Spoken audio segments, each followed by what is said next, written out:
What's up, everybody? I'm David Hain. Welcome to episode number 265 of the A2D From Addict to Disciple podcast. If you enjoy this podcast, please like, subscribe, follow, and share the link with your friends. If you'd like to get our curriculum, you can get the paperback or ebook of From Ashes to Destiny on Amazon. Today's episode number 265 of the A2D From Addict to Disciple podcast is entitled Personal Inventory of Emotions. This is the second Wacky Wednesday for today, and it's, still going through the chapters of the From Ashes to Destiny curriculum. We're coming close to the end of phase 3, which deals with moral regeneration and positive character development. So we'll be looking at the first story from chapter 10 of phase 3, which deals with step 10 of the 12 steps. And this is, step 10 says, continue to take personal inventory, and when we were wrong, promptly admitted it. And I entitled this taking a personal inventory of our emotions. So not just looking at an inventory of our behaviors and saying, oops, I'm sorry again. Oops, I'm sorry again. I messed up again. I'm sorry. But being able to look at our emotions and take an inventory of our emotions that caused those behaviors. And again, as I mentioned in the first of the Wacky Wednesday episodes today, I use the emotion wheels, the feeling wheels, to help guys dig deep in a variety of emotions and finding the right words for them. Okay, let's look at the story of Val from this chapter.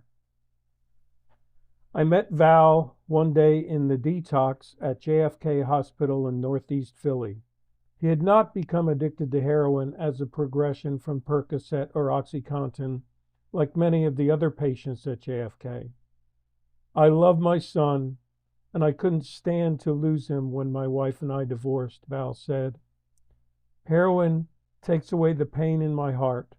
It numbs all of my pain, emotionally and physically, so I can face another day, Val continued.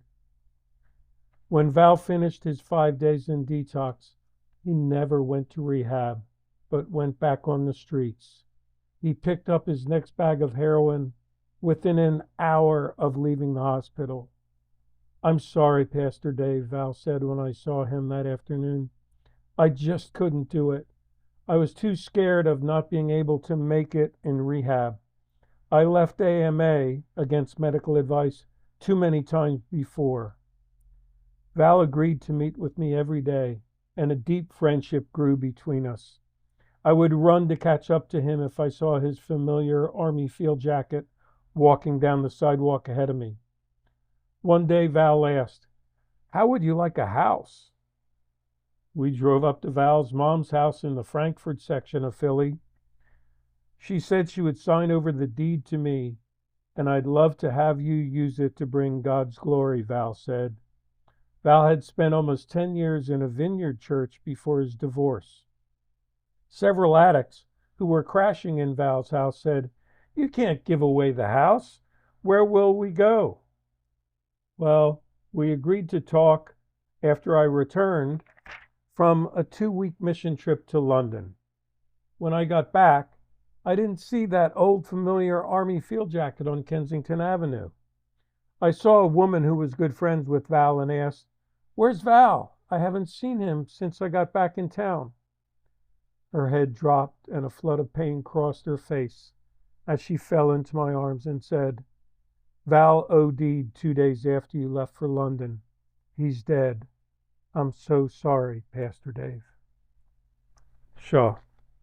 Another deeply personal story to me and brings emotions even as I read them after all this time. Let's go through some questions on this story of Val. Number 1 says, I met Val in detox from heroin. He said, "It numbs all of my pain, emotionally and physically, and it allows him to face another day." So I want to ask you, what do you think Val's emotional pain was? Was it simply the divorce or loss of his son, or what other emotions did that bring in him? What would you do to name the emotions? Could you give me the names of the emotions of that pain of divorce, that pain of losing his son? And then what emotional pain do you carry every day? Are you ready to talk about it? Number 2, Val didn't go to rehab after detox. He did heroin in less than an hour. Why do you believe he didn't go to rehab? Was it fear of another failure? Why did not completing a rehab feel like failure, but instant relapse back into heroin use didn't feel like failure? Number 3, Val met with me daily and we became good friends. What do you think Val was looking for in this new friendship that we started? Number 4, Val wanted to give me his mom's house, but people crashing there objected. Said, where would we go? Sounds a bit like the women who were in Jermaine's house.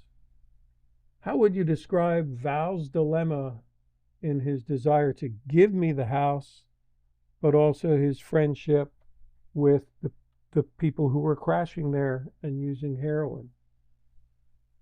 Number 5, Val OD'd and died 2 days after I left for a 2-week trip to London. What do you think his emotions were in the days leading up to his death? And this is a question I've asked myself many, many times, so I'd be interested in your feedback on this one too. What do you think emotions Val felt when I left for a 2-week trip to London after we'd spent every day together developing this new friendship? And number 6, if you had to promptly admit your wrongs to someone like an accountability partner or sponsor, and again, that's this step that we're going through, to promptly admit your wrongs. So if you had to promptly admit your wrongs to someone like an accountability or sponsor, what would be the red flags that would say you're not really doing it totally? I'll give you some examples. Would half-truths come out of you, telling people what you thought they wanted to hear? Deception, alibis, blame shifting, manipulation, isolation, ducking and dodging, you name it. What would be the red flags that you're not doing this step properly? You're not promptly admitting what's going on. And what unhealed wounds and emotions would fuel that red flag behavior in you? Okay? Hope this gives you enough to dig deeper into this step as we continue to go through the 12 steps. And again, we're in step 10 here. So just looking at what would take you to the ability to dig deeper. I want to thank you for listening to this episode of the A2D From Addict to Disciple podcast. And I want to encourage you to reach out and join a group, reach out and talk to someone. You can message me on the link in this podcast by email at davidfroma2d@gmail.com, or go to my website, www.froma2d.org, and click on the contact page. Keep listening to future podcasts, and as always, stay safe and stay resilient.